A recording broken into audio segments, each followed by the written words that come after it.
हे दोस्तों, क्या हाल चाल है? सब अच्छे हैं? जी हाँ दोस्तों, मैं भी अच्छा हूँ। उम्मीद करता हूँ भाई आपकी जिंदगी में सब कुछ कुशल मंगल होगा।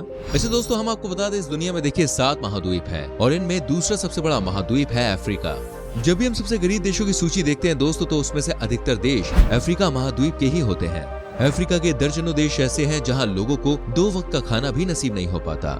कुछ देशों को छोड़ दिया जाए तो अफ्रीका आज भी अन्य महाद्वीपों के मुकाबले सैकड़ों साल पीछे है। यूं तो मानव सभ्यता की शुरुआत ही अफ्रीका के जंगलों से हुई थी, लेकिन दोस्तों आज अफ्रीका की स्थिति दयनीय है। इसकी स्थिति हर साल बद से बदतर होती जा रही है। इस महाद्वीप में ना तो विदेशी कंपनियां इन्वेस्ट करना चाहती हैं, ना ही यहाँ के लोगों के पास व्यापार करने के लिए पैसा है। सूडान, सोमालिया, बुरुंडी जैसे कई देशों में भुखमरी जैसे हालात बन रहे हैं। लेकिन दोस्तों ऐसा क्यों है? क्यों अफ्रीका आज तक भी गरीब है? दुनिया के सभी महाद्वीप वैश्विक स्तर पर तेजी से तरक्की कर रहे हैं। लगभग सभी देशों में विकास को गति मिल रही है, लेकिन अफ्रीका के अधिकतर देश आज भी अंडर डेवलप्ड देशों की सूची में आते हैं। दोस्तों आप बस हमारे संग बने रहिए वीडियो के अंत तक। हम जानेंगे आखिर क्यों अफ्रीका आज भी इतना गरीब है। दोस्तों किसी भी देश की तरक्की के लिए वहाँ की सरकार की जिम्मेदारी बेहद ही अहम होती है, लेकिन अफ्रीकी महाद्वीप के लगभग सभी देशों में भ्रष्टाचार अपनी चरम सीमा पर है। यहाँ सामान्य जनता का कोई भी काम बिना रिश्वत के दिए नहीं होता। लोगों को हर छोटे बड़े काम के लिए गवर्नमेंट ऑफिशियल्स और पुलिस ऑफिसर्स को घूस देनी ही होती है। यहाँ पर रिश्वतखोरी लेना एक आम बात है। दुनिया के सबसे भ्रष्ट देशों की सूची में भी अफ्रीका का ही देश शामिल है। अब सोचिए, जहाँ का पूरा सिस्टम ही करप्ट होगा, वहाँ देश विकास कैसे कर पाएगा? सरकार द्वारा दी जाने वाली मदद लोगों तक पहुँच ही नहीं पाती। हर काम के लिए लोगों को रिश्वत देनी पड़े तो वो भी ऐसे देश हैं भाई, कब तक रह पाएंगे? और गरीब होने के कारण रिश्वत लेने के लिए कब तक पैसे जुटा पाएंगे? सोचने वाली बात है कि नहीं है? एक और बड़ी समस्या दोस्तों जो अफ्रीका के देशों को आगे बढ़ने से रोक रही है, वो है यहाँ पर मौजूद आतंकवाद। जी हाँ, आप लोगों ने पाकिस्तान, अफगानिस्तान और इराक जैसे देशों में आतंकवाद के बारे में बहुत सुना होगा, है ना? लेकिन दोस्तों अफ्रीका में भी आतंकवाद अपनी चरम सीमा पर है। यहाँ पर रोजाना कोई ना कोई देश अपने पड़ोसी मुल्कों से लड़ता ही रहता है। आतंकवाद के कारण कोई भी कंपनी यहाँ पर व्यापार करना पसंद नहीं करती है। आतंकवाद से लड़ाई में ही सरकार का काफी सारा पैसा खर्च हो जाता है। अब वो यहाँ अपना पैसा बॉर्डर को सिक्योर करने में लगाए या फिर देश की तरक्की में। इस बात को लेकर देश की सरकार काफी कंफ्यूज रहती है। सबसे प्रमुख आतंकी संगठन की अगर बात करें तो नाइजीरिया में बोको हरम नाम का संगठन सबसे ज्यादा लोगों और सरकार के लिए मुश्किलें पैदा कर रहा है। इन्हीं आतंकवादी संगठन के कारण कई देशों में विकास की दर बिल्कुल नहीं के बराबर है। अफ्रीकी देशों को विदेशों द्वारा मिलने वाली मदद ने भी काफी बर्बाद किया है। कई गरीब और पिछले देशों को आज अमेरिका और यूरोप के देशों द्वारा आर्थिक मदद दी जा रही है और धीरे धीरे इन अफ्रीकी देशों को पश्चिमी देश इतना लाचार बना रहे हैं कि वो बिना आर्थिक मदद के अपना देश चलाने के बारे में सोच भी नहीं सकते। दोस्तों अफ्रीकी देश जब पूरी तरह से विदेशी मदद पर निर्भर हो गए तो वो समृद्ध देशों को इस बात का फायदा उठाते देखे गए। उन देशों ने अफ्रीका में अपने मिलिट्री कैंप्स लगाने शुरू कर दिए और धीरे धीरे उन देशों पर पूरी तरह से अपना वर्चस्व जमा लिया। इसके बाद उन देशों में मिलने वाले प्राकृतिक संसाधनों का इस्तेमाल करते रहे और उन्हें अपने देश में भेजना शुरू कर दिया। अफ्रीका के कई देशों में खनिज के कुछ अच्छे स्रोत हैं। ज़ैम्बिया में कॉपर प्रचुर मात्रा में पाई जाती है। इसके अलावा डायमंड और प्लेटिनम की खदानें भी अफ्रीका में पाई जाती हैं। इन सब के बारे में अफ्रीका के देशों को जानकारी तो है, लेकिन इन्हें बाहर कैसे निकालना है और बाहर निकालने के बाद इसका व्यापार किस तरह करना है, इस बारे में वहाँ के लोगों को कोई जानकारी नहीं है। अफ्रीका में स्किल्ड लेबर की बहुत कमी है।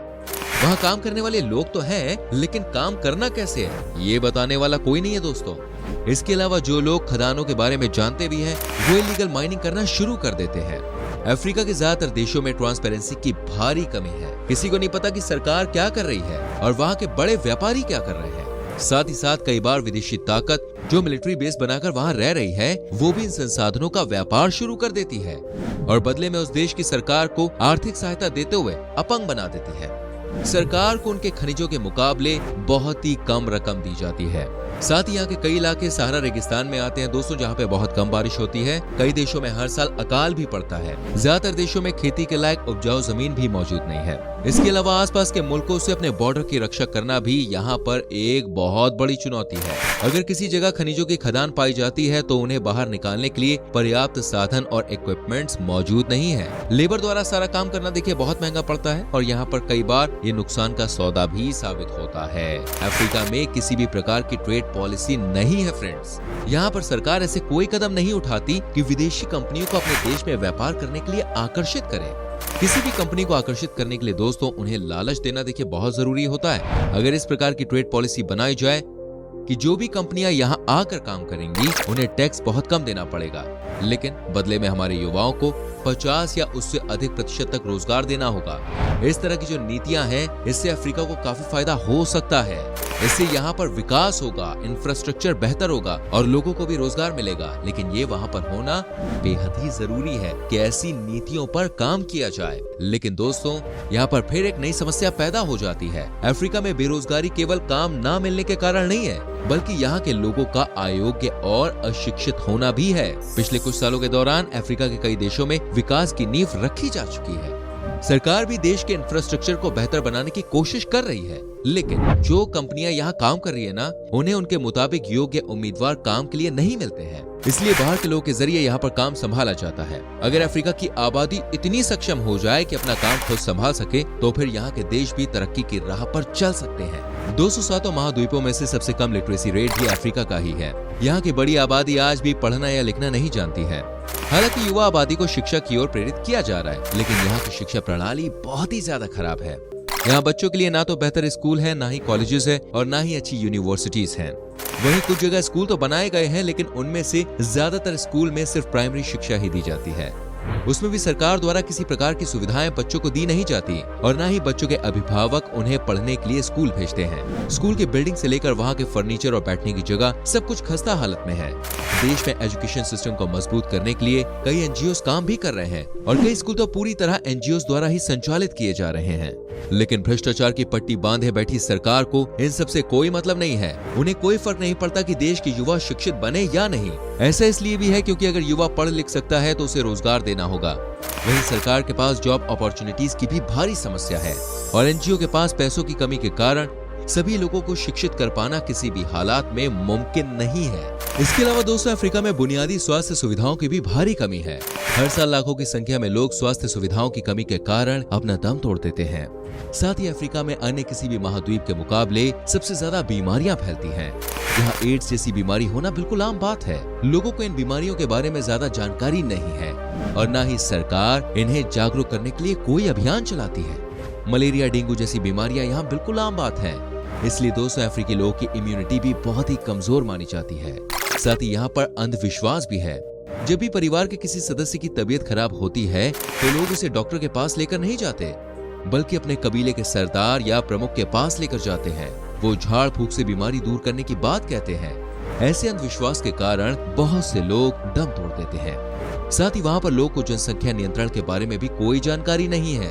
अफ्रीका में लोगों के मानव अधिकारों की भी जमकर धज्जियां उड़ाई जाती हैं। सरकारी सुरक्षा बल और अन्य सैन्य बल द्वारा लोगों को गोली से उड़ा दिया जाता है। महिलाओं के साथ सेक्सुअल वायलेंस आम बात है, जिसके बारे में कोई सुनवाई नहीं होती। गांव में आगजनी के किस्से, बच्चों की किडनैपिंग और बंधुआ मजदूरी जैसी समस्याएं यहाँ के गरीब देशों में बेहद ही आम है। इन सब की ओर सरकार द्वारा किसी भी प्रकार का ध्यान नहीं जाता है। साथ ही देश में भुखमरी के हालात होने पर भी सरकार खाद्य सामग्री मुहैया नहीं करा पाती है। जिन जगहों पर स्कूल संचालित किए जा रहे हैं, आतंकी संगठन द्वारा उनका विरोध किया जाता है और उन्हें बंद करने के प्रयास किए जाते हैं। इसके लिए कई बार वो शिक्षकों और छात्रों को बंदी भी बना लेते हैं और जान से मारने से पीछे नहीं हटते। दोस्तों अफ्रीका के देशों में युवाओं के बीच नशा एक बहुत बड़ी बीमारी बनता जा रहा है। यहाँ के युवा काम करने के बजाय पूरा दिन नशा करते हैं। उनको इस चीज की आदत हो चुकी है। कई देशों में घर सिर्फ औरतें चलाती हैं। एक महिला ही पूरे दिन मजदूरी करके अपना घर पाल रही है।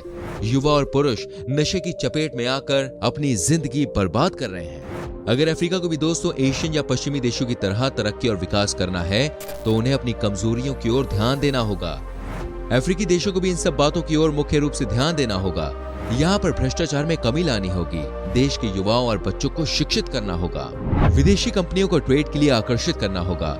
अपनी स्वास्थ्य सुविधाओं को मजबूत करना होगा। इन सब के अलावा देश की जनता को जागरूक करना होगा और उन्हें विकास की अहमियत के बारे में समझाना होगा।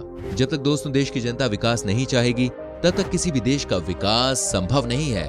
अगर अफ्रीका देश भी दुबई और सऊदी अरब की तरह अपने प्राकृतिक संसाधनों का सही इस्तेमाल करना जान जाए, तो ये देश बहुत ही कम समय में दुनिया के सामने विकास के ऐसे उदाहरण पेश कर सकता है जिसके बारे में किसी ने सोचा भी नहीं होगा। लेकिन ये सब दोस्तों इतना आसान नहीं होगा। हर देश को अपने यहाँ पर ऐसे मुखिया का चुनाव करना होगा जो अपने देश को बेहतर बनाने के लिए तन और मन से समर्पित हो। तो दोस्तों ये है कुछ रीजंस जिसके चलते अफ्रीका गरीब है। उम्मीद करते हैं आपको ये हमारी आज की वीडियो पसंद आई होगी। कुछ कहना चाहते हैं तो कमेंट सेक्शन में लिख सकते हैं। वीडियो को लाइक करें, शेयर करें और हमारी आने वाली वीडियोस को देखने के लिए, खुद को सारी जानकारियों से अपडेट करने के लिए चैनल को सब्सक्राइब करके बेल आइकन प्रेस करें, जिससे आपसे कोई भी वीडियो मिस ना हो। हम मिलेंगे आपसे अगली वीडियो में। चलते हैं, बाय बाय, टेक केयर मेरी जान।